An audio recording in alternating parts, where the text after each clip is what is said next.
Going back out to Hurricane Melissa continues its destructive path across the Caribbean. It made a secondary landfall after its first landfall as a Category 5 storm yesterday in Jamaica.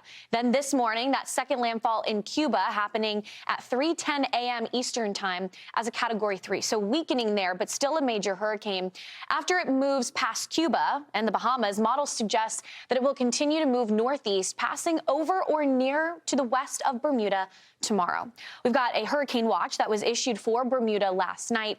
Conditions around the island are expected to rapidly deteriorate late Thursday into Friday, with the potential for hazardous surf and strong rip currents. Now, it's still too early to determine what the exact impacts on Bermuda will be, but it's clear that the time to prepare is now. So we've got Craig Smith, tour guide and entrepreneur for Bermuda Food Tours, who joins us now. Craig, I was just in Bermuda for Hurricane Imelda and Humberto, with the island preparing, and you guys have it down to a science, I feel like, at this point, especially after this hurricane season. Is it now just a copy and paste, or are you making any edits to how you prep based upon this particular forecast?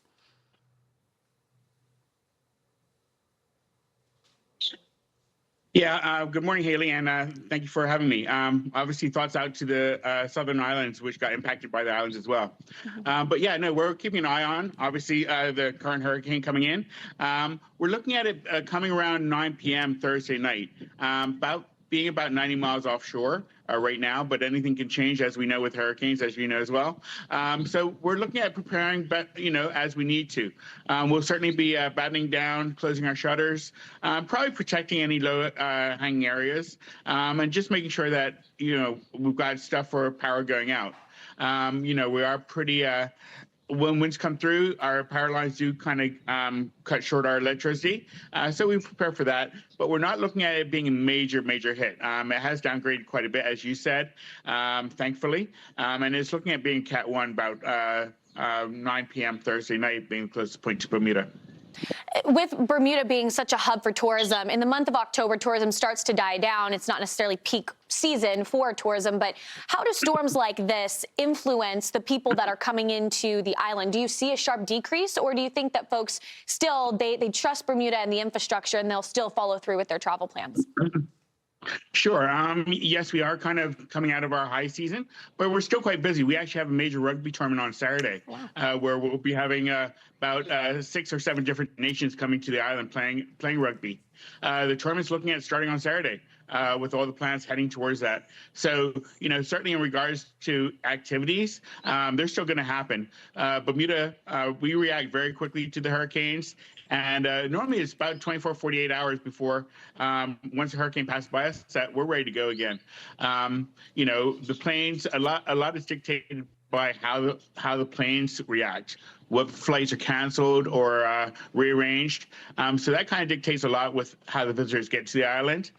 We are still busy, though. We've got a lot of hotels right now that have people in them for this rugby tournament and for a bunch of other activities that are happening on the island. So they might just have a little hiccup in their plans, but they can kind of put it on their checklist that they went through a storm in Bermuda. We're not looking at it being terribly strong, though, with it being about 90 miles away. Right. I mean, one thing that really struck me when I was in Bermuda was the resiliency, the ethos, the spirit of folks that live there. What's been the vibe just emotionally, considering the fact that you guys have been under a cone of uncertainty with almost every single storm this season with the way that they've turned north? Is there some hurricane fatigue ongoing? You can only imagine, I would assume.